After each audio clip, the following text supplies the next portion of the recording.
Pujianti, NIM 195221162. Pada kesempatan kali ini, saya akan sedikit membahas mengenai Bitcoin. Apa itu Bitcoin dan bagaimana hukum Bitcoin menurut perspektif ekonomi Islam? Nah, mari kita simak video pembahasan berikut ini.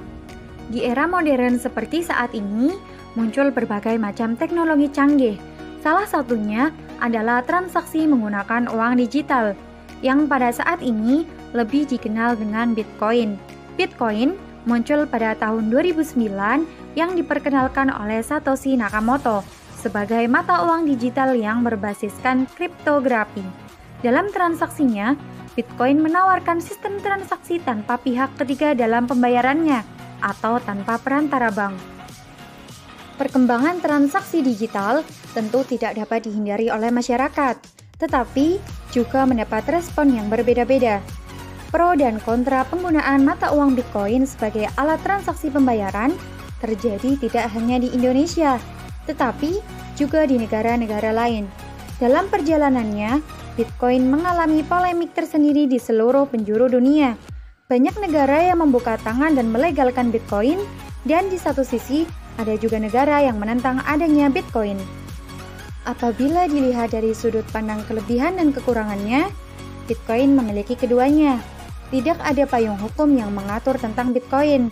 Selain itu, tidak ada lembaga yang bertanggung jawab apabila terjadi penyalahgunaan terhadap Bitcoin, seperti penipuan, pencurian, dan lain sebagainya. Bitcoin berpotensi merusak sistem pembayaran yang sudah ada sebelumnya, bahkan dapat menyebabkan moneter apabila bertransaksi dengan sistem ekonomi real pada suatu negara, dan penggunaan Bitcoin ini dianggap spekulatif serta membahayakan sistem keuangan.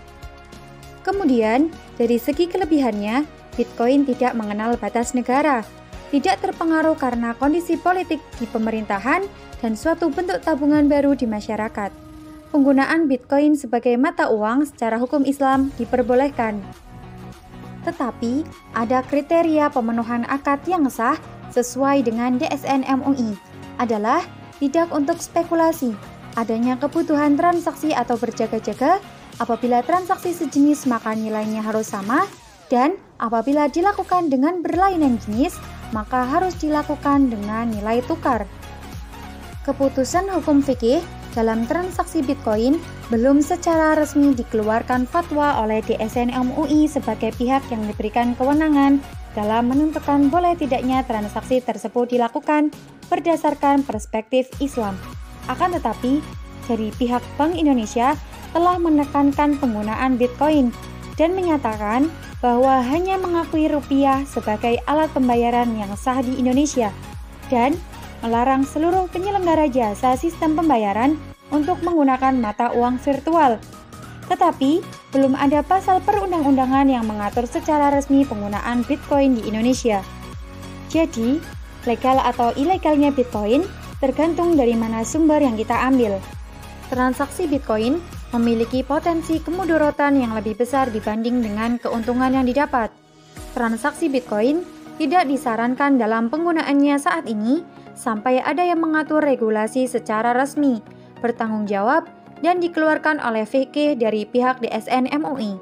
Meskipun Bitcoin sebagai mata uang secara hukum Islam diperbolehkan, tetapi sebagian ulama berpendapat bahwa Bitcoin ini haram karena Bitcoin mengandung unsur gharar pada harga dan barang, serta nilai Bitcoin dari waktu ke waktu.